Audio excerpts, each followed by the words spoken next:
Esta es una historia de terror sobre un lugar donde nadie debería quedarse demasiado tiempo y sobre algo que no olvida lo que encuentra. La finca le llegó como una herencia incómoda, casi un trámite olvidado entre papeles viejos. Nadie en el pueblo quiso hablar demasiado del lugar, pero bastó con mencionar el nombre para que algunos bajaran la mirada y otros se persignaran en silencio. Decían que había estado abandonada por décadas, que la tierra ahí no era como las demás. Él no creía en esas cosas. Había venido a vender, o con suerte, a recuperar algo de lo que su familia había dejado perder. El primer día recorrió el terreno con una mezcla de curiosidad y cálculo. Cerca del corral principal encontró el árbol al seco, retorcido, sin hojas, sin sombra, como si el sol lo atravesara. A sus pies, clavada con torpeza, había una pequeña cruz de madera envejecida, casi deshecha. No tenía nombre ni fecha, solo estaba ahí, torcida, como olvidada a propósito. La miró unos segundos y siguió de largo. Tenía cosas más urgentes que hacer. Esa noche el calor se volvió insoportable. El aire no corría y la tormenta llegó de golpe, como si el cielo se rompiera encima del campo. Se refugió bajo el tinglado, escuchando la lluvia golpear con furia el techo de chapa. Fue entonces cuando lo oyó en un sonido seco, rítmico, fuera de lugar, en cadenas, chocando contra el metal, arrastrándose con una cadencia que no coincidía con el viento ni con la tormenta. Se quedó quieto, esperando que se detuviera. No lo hizo. Recordó entonces a su abuelo las pocas cosas que había dicho sobre ese lugar. Si alguna vez escuchas algo, habla, pero habla con respeto. Sintiéndose ridículo, miró hacia la oscuridad y murmuró que no venía a molestar, que iba a trabajar la tierra como correspondía, que no buscaba problemas. Su voz se perdió entre los truenos, y cuando terminó, el silencio que siguió no fue alivio. Fue otra cosa, más denso, más atento. A la mañana siguiente salió a recorrer los límites del campo. Fue ahí donde lo notó, a una franja irregular de tierra donde no crecía nada. No había pasto, ni insectos, ni huellas. Ni siquiera el viento parecía tocar ese lugar. Era como si la vida se hubiera detenido, o peor, como si nunca hubiera estado ahí. Caminó bordeándola, sintiendo una incomodidad creciente, una presión en el pecho que no podía explicar. Su perro lo acompañaba desde que había llegado, un animal entrenado, firme, acostumbrado a cualquier terreno, pero al acercarse a esa zona, el perro se detuvo en seco, el lomo erizado, las patas rígidas, un gemido bajo escapándole del hocico. No avanzó ni un paso más, miraba hacia arriba, no al suelo, sino al aire, sobre esa franja muerta, como si algo invisible flotara allí, algo que solo él podía ver. Ese mismo día, durante la siesta, el campo cambió. El calor se volvió aplastante y de repente todos los sonidos desaparecieron. Ni pájaros, ni viento, ni insectos, nadan. Y en ese vacío comenzaron los silbidos, finos, humanos, moviéndose a su alrededor. No venían de un punto fijo, se desplazaban rápido, demasiado rápido, cruzándose unos con otros como si varias presencias lo rodearan, jugando a acercarse sin mostrarse nunca. El pánico lo empujó a correr hacia la casa, pero antes de llegar, la escuchó en una carcajada, no humana, metálica, hueca, como si saliera del propio aire. No había dirección posible para ubicarla. Estaba en todas partes. Se burlaba clara, insistente. El viento se volvió espeso, casi sólido, dificultándole respirar. Y por un momento sintió que no estaba corriendo hacia la casa, sino siendo guiado hacia ella. Esa noche, encerrado, revisó los pocos objetos que habían quedado intactos. Encontró un diario viejo de su abuelo, oculto en un cajón. Las páginas hablaban de algo que habían encontrado en el monte. Un niño lo llamaba al principio, pero con el paso de las anotaciones, el término cambiaba a do. Ya no era un niño, era algo que imitaba, que aprendía, que necesitaba ser contenido. Lo habían enterrado bajo ese árbol, marcando el lugar con la cruz, y habían hecho un pacto. Alguien debía quedarse siempre. Al amanecer, entendió lo que el campo le había estado diciendo desde que llegó. No era su tierra, nunca lo fue. La herencia no era la finca, sino la responsabilidad, el silencio, los silbidos, la risa. Todo formaba parte de un mismo lenguaje, uno que no se escribía ni se hablaba, sino que se sentía. Se paró frente al árbol seco, la cruz inclinada, y ya no intentó ignorarla, porque ahora sabía que no estaba ahí para poseer el lugar, estaba ahí para cuidarlo, y que mientras él permaneciera, el campo seguiría en silencio, esperando que aprendiera a escuchar. Si esta historia te incomodó, la siguiente va a ir un poco más lejos. Eligió ese camino para ahorrar tiempo, o eso se dijo a sí mismo cuando dejó atrás la ruta principal y se internó en ese desvío sin señalización. La noche en el campo no era como en la ciudad, no había luces lejanas, ni casas, ni siquiera el reflejo de algo vivo, solo oscuridad compacta. Las luces del auto no iluminaban, apenas abrían un túnel débil que parecía ser devorado por el monte a medida que avanzaba, como si la ruta no quisiera ser vista. El motor se apagó de golpe.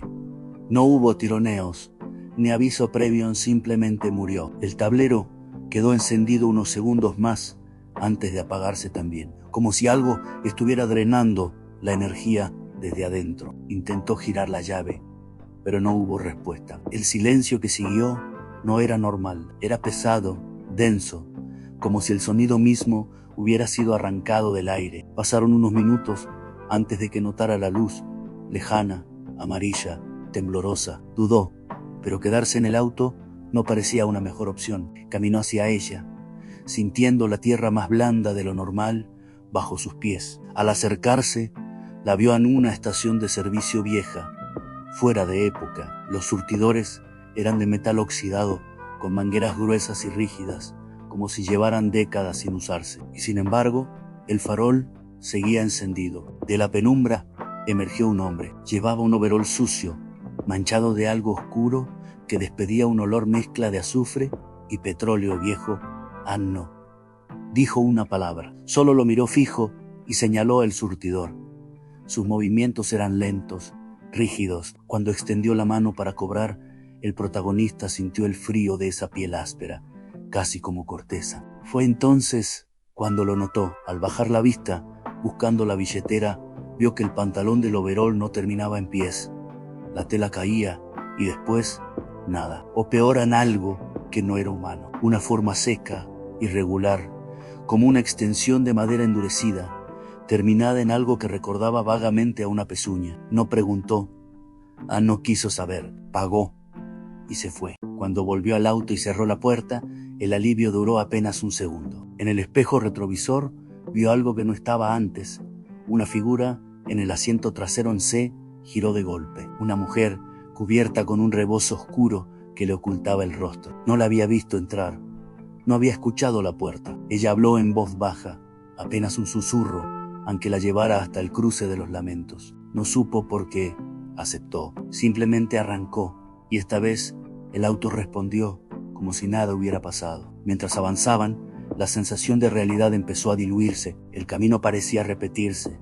Las curvas no coincidían con su memoria. La mujer comenzó a silbar. Una melodía simple, pero incómoda. Con cada nota, una niebla espesa empezó a formarse alrededor, tragándose la ruta, los bordes, el mundo entero. Miró por el espejo otra vez.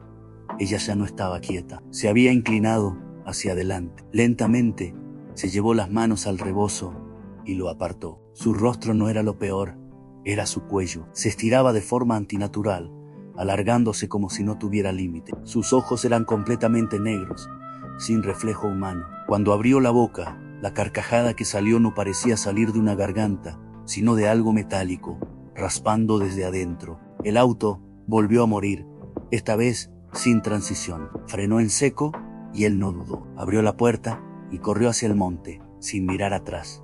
Pero el sonido lo siguió. Un golpe seco, repetitivo, como un salto, luego otro y otro en rítmico, en una sola pierna, golpeando la tierra, acercándose cada vez más rápido. No se atrevió a girar. Sabía que si lo hacía, no iba a poder seguir corriendo. Despertó con el sol en la cara. Estaba tirado al costado de la ruta principal, como si nada hubiera pasado. Su auto estaba estacionado a unos metros, intacto. Durante unos segundos pensó que todo había sido un sueño, hasta que abrió la puerta trasera. En el asiento encontró un pedazo de tela vieja, oscura, desgastada como un rebozo antiguo, y en el suelo, marcada con ceniza, una huella perfecta, no de pie humano, de algo terminado en pezuña.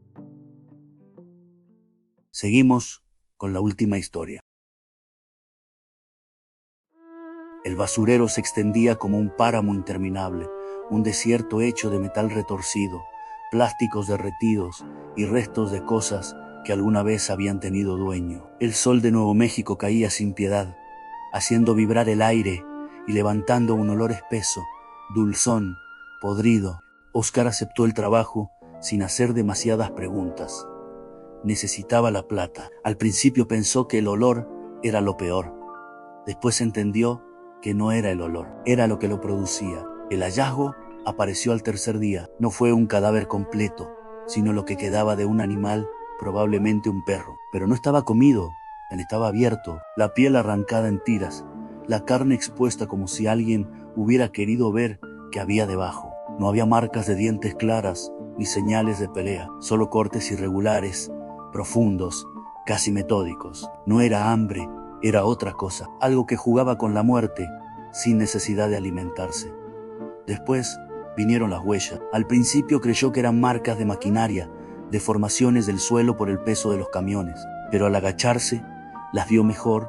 No eran ruedas, no eran patas, eran manos largas, hundidas en la tierra seca, con los dedos marcados en una posición antinatural. Se repetían en una secuencia que indicaba desplazamiento. Algo se movía apoyándose en los nudillos, arrastrando su peso como un simio, pero ningún simio dejaba marcas así. Una mañana, al salir de su casilla, se detuvo en seco. Frente a la puerta había un círculo imperfecto, no grande, pero demasiado preciso para ser casual. Dentro había 3 objetos: un zapato viejo, una llave oxidada y un mechón de pelo oscuro. No había huellas alrededor. Nadie había entrado, nadie había salido, y sin embargo, eso estaba ahí. No parecía basura, parecía una disposición, una elección. Esa noche pidió turno nocturno, convencido de que necesitaba ver por sí mismo qué pasaba cuando el basurero quedaba en silencio. Las luces de las torres iluminaban sectores aislados, dejando grandes zonas en sombra. Fue en uno de esos bordes donde lo vio, un movimiento rápido, casi líquido, una figura grisácea que trepaba por una montaña de chatarra con una velocidad imposible, usando más de 2 extremidades, pero sin una forma clara. Cuando enfocó mejor, ya no estaba. La segunda formación lo quebró. Esta vez no fue solo un círculo, fue una especie de patrón más complejo, como si alguien hubiera probado diferentes combinaciones, y en el centro, una foto, su foto en él, de pie frente a su casa, meses atrás. Esa imagen no estaba en el basurero, estaba en su casa, o lo había estado.